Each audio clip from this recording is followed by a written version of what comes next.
Mark Rogers TV, meeting your football fix during the offseason, getting you set with positional breakdowns for 2016. We're talking Boston College football with Dan Rubin from BCInterruption. And Dan, I'm actually just now figuring out your strategy to get the worst out of the way before you're able to talk about that BC defense. So we've talked a lot of offense with the quarterbacks, the running backs, and now this might be the worst point of all. Everybody focuses on the anemic passing game, but I think a lot of the blame goes to this porous offensive line last year. You know, it's before we came on, I said to you, I love watching offensive lines. I love watching good blocking when they're in the trenches, every play, hammering each other head to head, guys slapping each other, getting the hands in just the right position, forward blocking, pancake blocking, zone blocking, kickouts, all that good stuff. I could watch offensive lines block all day, except for last year's Boston College football team. And I mean that with the utmost of love and respect to them. I know that they didn't want to go out and be porous, and they put in effort every single day.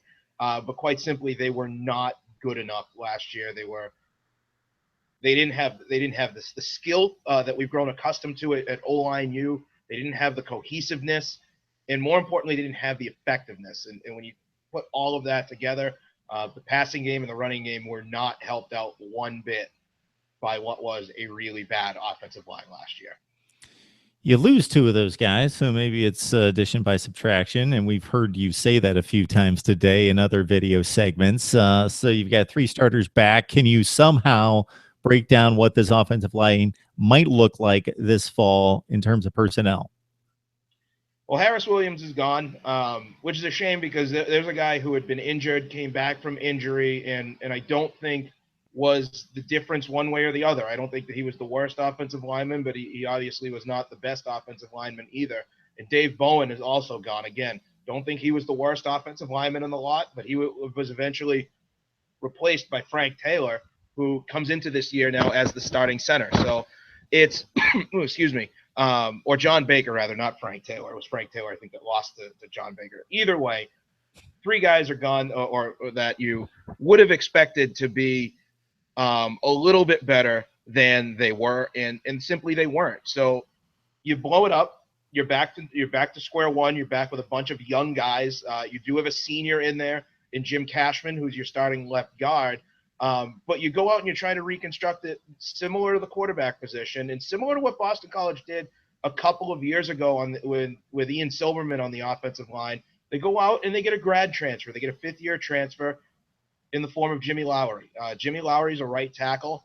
He's out of Eastern Illinois in the Ohio Valley Conference. He was one of the best offensive linemen in the country in the FCS last year. So he comes up for his fifth year, and you've reconstructed a little bit to say John Baker started some games for us last year. Obviously wasn't the best, wasn't the worst, but wasn't cohesive with anybody. You've got a senior at the left guard. You're bringing in a graduate transfer. You've got 3 out of the 5 positions now with older guys who have seen either how to do it or how not to do it, and they can work with some of those younger guys. I think last year the offensive linemen that had to play were simply too young. Didn't matter how much senior leadership you had. They were not ready to play.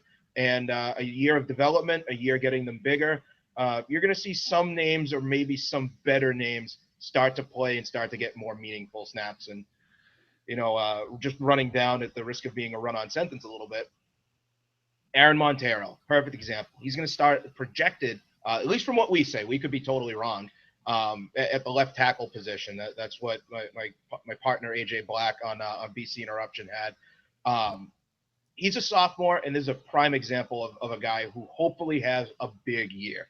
I think back to Anthony Costanzo. Costanzo was not very good as a freshman and developed into a first-round draft pick. So hopefully a guy like Montero, a local guy, comes in, improves for his sophomore year, gets bigger, gets better technique with his hands, and is better at protecting the blind side of his quarterback since there's going to be a little bit more straightforward blocking than some of the blocking he's had in the past.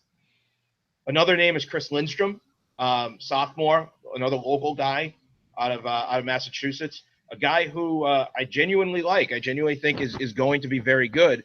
But again, last year was not very good. So you hope he gets better. You hope he gets better technique. And as they get better with their technique and their size, that starts to come together with some of the guys that are already there, and you can start the development process in there. So for a program, Dan, that's used to piecing together a substantial offensive line, what do you point to being the issue here? Is it just poor recruiting? Is it just players cycling out and we just caught a bad year? A lot of injuries, guys that underdeveloped and didn't perform to the expectations of their recruiting rankings, a combination thereof? I think it was the perfect storm. I think when you go back to that offensive line that Tyler Murphy played in front of in backup in 2014 and 2014, they had to replace virtually everybody on that offensive line, but they had 4 guys who had been in the system for a number of years. So even though they hadn't played, they had played the majority of their career in the system. And Harris Williams goes down injured that year, and you still have 3 or 4 guys on the offensive line that are system developed guys. And Boston College has always had a tradition of getting good offensive linemen. Last year's offensive line was really the first year that you felt the gap year between the Frank Spaziani era and the Steve Addazio era. People don't want to hear that because you're getting freshmen in, and clearly they feel that it's Addazio's recruits, and they are. But I don't necessarily think you ever want to have that number of freshmen or sophomores playing on an offensive line in the ACC. I think you need to have effective upperclassmen, which you're banking on a guy, I hate to keep hammering him, but you bank on a guy like Harris Williams, who had broken his leg. I think it was a broken leg. I know he was out for the year, came back for his last year, and really was not the same guy that he was beforehand. And that has an impact. You lose a 5th-year transfer like Silverman to the draft, and you replace him with true freshmen by the end of the year. And it was a true combination of you get the wrong guys on the offensive line hurt. You do not have the best recruits in the middle years, which would be your depth type guys. So you have to dip into your freshman class. That's not going to cut it in the ACC at the offensive line, especially when you have freshman skill guys, freshman quarterback, sophomore running back. You cannot play that many freshmen and sophomores in the ACC and expect to score points or even gain yardage. Well, Dan, nice synopsis there. I think you answered my question on the ills of the offensive line there at BC. Enjoyed that in particular. That was the highlight of the segment, if not the 3 segments that we've recorded today. All right, Dan Rubin from BCInterruption breaking down the BC offensive line in hopes of it returning to form this fall. Thanks, Dan. Absolutely.